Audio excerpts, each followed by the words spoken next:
नमस्ते India. Welcome to my YouTube channel. मैं रंजीत आज आप लोगों के लिए फिर से एक नए विषय के साथ आया हूँ। आज हम इस वीडियो में जानेंगे कि मानसिक असंतुलन से आध्यात्मिक पतन कैसे होता है और मानसिक संतुलन और मानसिक क्षमता की भावना क्या होती है।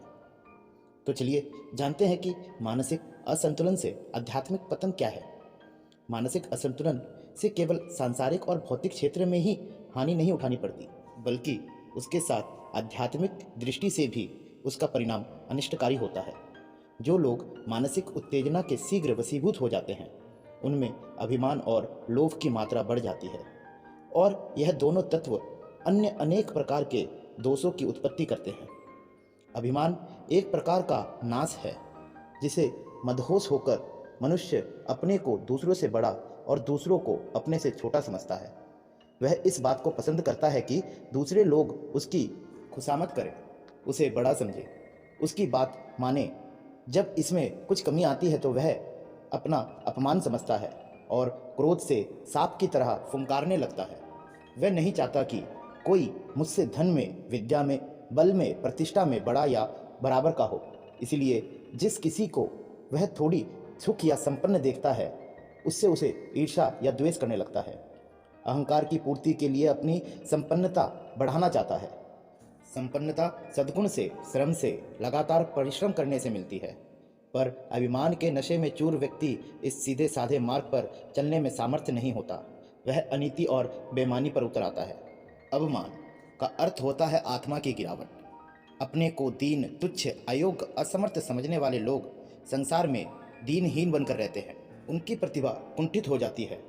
कोई सहायक कार्य उनसे बन नहीं पड़ता, यानी वह कोई भी साहसिक कार्य नहीं कर सकते। संपन्नता प्राप्त करना और अपने ऊपर होने वाले अन्याय को हटाने के लिए जिस शौर्य की आवश्यकता है, वह अभिमानग्रस्त मनुष्य में नहीं होता। अभिमानग्रस्त मनुष्य यानी जिस मनुष्य की आत्मा गिर गई हो। फलस्वरूप वह ना तो समृद्ध बन पाता है और ना अन्याय के चंगुल से छूट पाता है। उसे गरीबी घेरे रहती है और कोई ना कोई सताने वाला आए दिन अपनी तीर कमान उस पर ताने रहता है। इन कठिनाइयों से बचने के लिए उसे निर्बलता पूर्वक अनीतियों का आश्रय लेना पड़ता है। चोरी, ठगी, कपट, छल, दंभ, असत्य, पाखंड, व्यभिचार, खुशामद जैसे सूचक अपराध को करना पड़ता है। मोह, ममता, भय, आशंका, चिंता, शोक, पश्चाताप, निराश जैसे मनोविकार उसे घेरे रहते हैं। आत्मज्ञान एवं आत्म सम्मान को प्राप्त करना और उनकी रक्षा करने के लिए मनुष्यचित मार्ग अपनाना, यह जीवन का सतोगुणी स्वाभाविक कर्म है। यह श्रृंखला जब विशृंखलित हो जाता है, आत्मिक संतुलन बिगड़ जाता है, तो पाप करने का सिलसिला चल पड़ता है। यानी मानसिक असंतुलन के दो मुख्य कारण अभिमान और लोभ है। यह अभिमान और लोभ, यह दोनों के कारण आध्यात्मिक पतन होता है। यह आत्मा की गिरावट से भी हो सकता है। चलिए अब हम जानते हैं मानसिक संतुलन और समतव्य की भावना। समतव्य का अर्थ होता है समानता। मानसिक संतुलन को हम गीता में बतलाई गई समतव्य की भावना यानी समानता की भावना भी कह सकते हैं। सब संसारिक पदार्थों में प्रवृत्ति की हम में जितनी शक्ति होती है, उतनी ही जब उनसे निवृत्त होने की भी शक्ति होती है, तो उस अवस्था में संतुलित और समतव्य भावना की अवस्था कह सकते हैं। इस समतव्य को आचरण में उतारने के लिए केवल वैरागी अथवा रागहीन होने से ही कार्य नहीं चलेगा। संतुलित अवस्था तो तब होगी जब आप रागहीन होने के साथ साथ द्वेषहीन भी होंगे। हमारे भारतीय साधुओं ने भी वही भूल की। वह होने के लिए तो वैरागी हो गए, पर साथ साथ अद्वेषी ना हुए।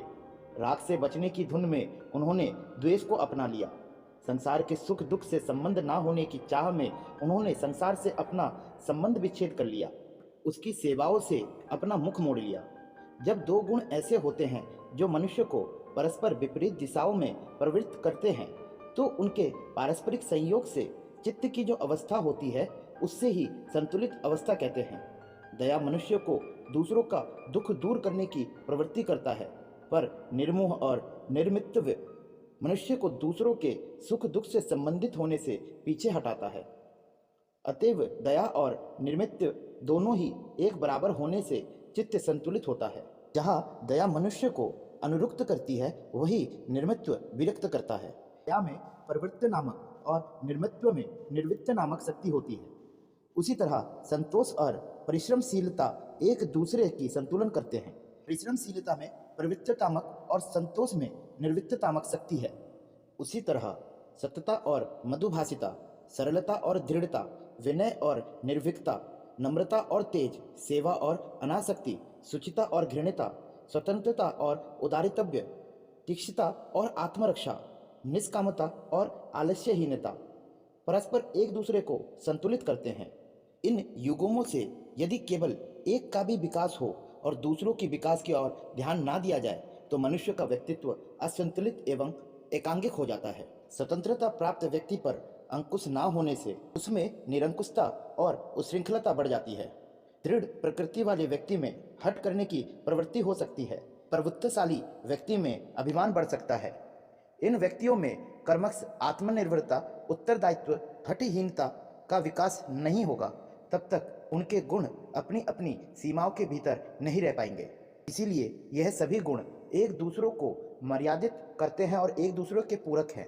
उदाहरण के तौर पर जब कोई मनुष्य में दंड देने की सामर्थ्य होते हुए भी अपमान सहने की, या फिर कोई अहिंसा का व्रत पालते हुए भी अपराधियों को निष्ठुर नहीं बनने देता, या फिर कोई क्रोध में होते हुए भी अनुशासन और नियंत्रण बनाए रखता है, या किसी में भक्ति और उत्साह होते हुए भी दासवृत्त और ताबलापन नहीं होता, या फिर कोई त्यागी होते हुए भी विपक्ष का लोभ नहीं बढ़ाता, या कोई मान सम्मान की परवाह ना करते हुए भी कल्याण करने वाले शुभ कार्यों के करने में पूर्ण उत्साह दिखाता है, या कोई अपमान से दुखी ना होते हुए भी अपमानजनक कार्य ना करने का संयमी एवं आत्मनिग्रही होता है, या कोई शुभ कर्म को करने के लिए बाध्य ना होते हुए भी स्वच्छ से अच्छी तरीके से करता है।